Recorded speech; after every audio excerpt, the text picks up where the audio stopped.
Austin's traffic crunch is one side effect of the rapid and ongoing growth happening in Austin and the surrounding area. Also, as Austin grows, there seems to be a growing divide between rich and poor, with many middle-income residents leaving town. What would you do as mayor and as the only person on the dais representing the city as a whole to address the growing economic divide in Austin? Randall Stevens first. I would look at our local government, our bureaucracy, and look for ways to reduce cost of providing services without cutting service and without touching employee wages or benefits, and use modalities, new modalities, tools we learn in the business and where I come from, we move heavy airplanes through hangars and we take them apart, put them back together, we rebuild, we modify. And that's big business, but the government's analogous to that. We have a dynamic group of people here, people who love the city, who work for the city. Ideas, putting their ideas in action can be rewarded and encourage more benefit to the city, help us save money. Another thing is to help the least among us, to create a fusion center for social services, borrowing from law enforcement, the idea to provide a single point where people can be assessed, enrolled in programs that are state and federally funded, and ultimately reduce ER visits and save taxpayers a lot of money. Sheryl Cole. I believe that Austin is increasingly becoming two Austins, and we have to address that, and it'd be imperative that the mayor do that. I believe the main way to address that is through partnerships with other governmental entities.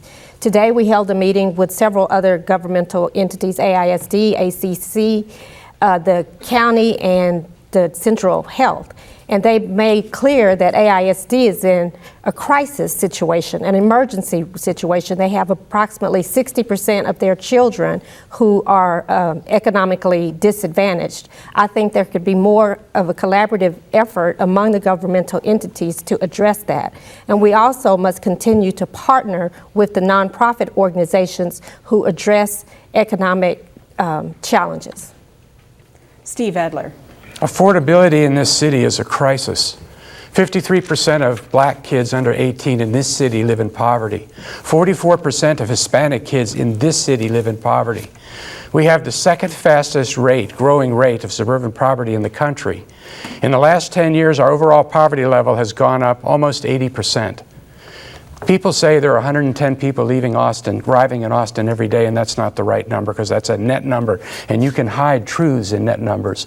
There are actually 150 people arriving in Austin every day. There are 40 people leaving, and we can't have a conversation about Austin unless we're talking about those 40 people as well. We need to start delivering relief. We need to revise and alter or change or reform the property tax system so that people are not losing their homes, and that's why I've proposed the property tax exemption. We need to make sure that we had a court that said that apartment owners are not fairly paying. They're being overcharged on their utility bills. We need to fix that. But we need to bring middle-class jobs into the city and train people who live here to take those jobs. That's time. Todd Phelps. Well, first off, I would try to alleviate the cost of Prop 1 that's going to happen to the working class and poorest among us. But I've been advocating for a 20% residential homestead property tax exemption. And I don't want to phase that in over 4 years. I want to do it immediately. And one thing that we need to do is start looking at moving that into rental properties to protect renters from getting these costs passed on to them, because those are the ones that are getting pushed out. A lot of people in our artistic communities, musicians. And another thing I want to do is, if we're going to have these types of incentive programs, a TIF, for instance, where you're using the anticipated property tax rise to fund yourself, to pay yourself back from the incentive, I think that we should look at doing due diligence for people that have lived here for a very long time to provide them specialized relief, and maybe work out to the state to do that, because that's where Austin's soul is. That's what's sacred to me. That's what I want to protect. Mike Martinez. For the last 8 years on the city council, I've been a strong champion for the middle class in our community. I fought to change policies like our planned unit development zoning policy that incorporated Austin values, that maintained affordability whenever and wherever we can put it into those projects. I fought to change our economic incentive program so that if large corporations are asking for tax breaks, they have to pay their workers a living wage and pay a prevailing wage and provide benefits. I also led the charge with Councilmember Morrison to raise the homestead exemption for seniors and disabled this last year. There is an Austin we know, and there's an Austin we show. The Austin we show is on the #1 list of pretty much every magazine in the country. The Austin we know is the one where more than 50% of AISD school children are living in poverty, as Councilmember Cole mentioned, and thousands of homeless people live on our streets every night. I'll continue to be a champion for the middle class and hardworking Austinites.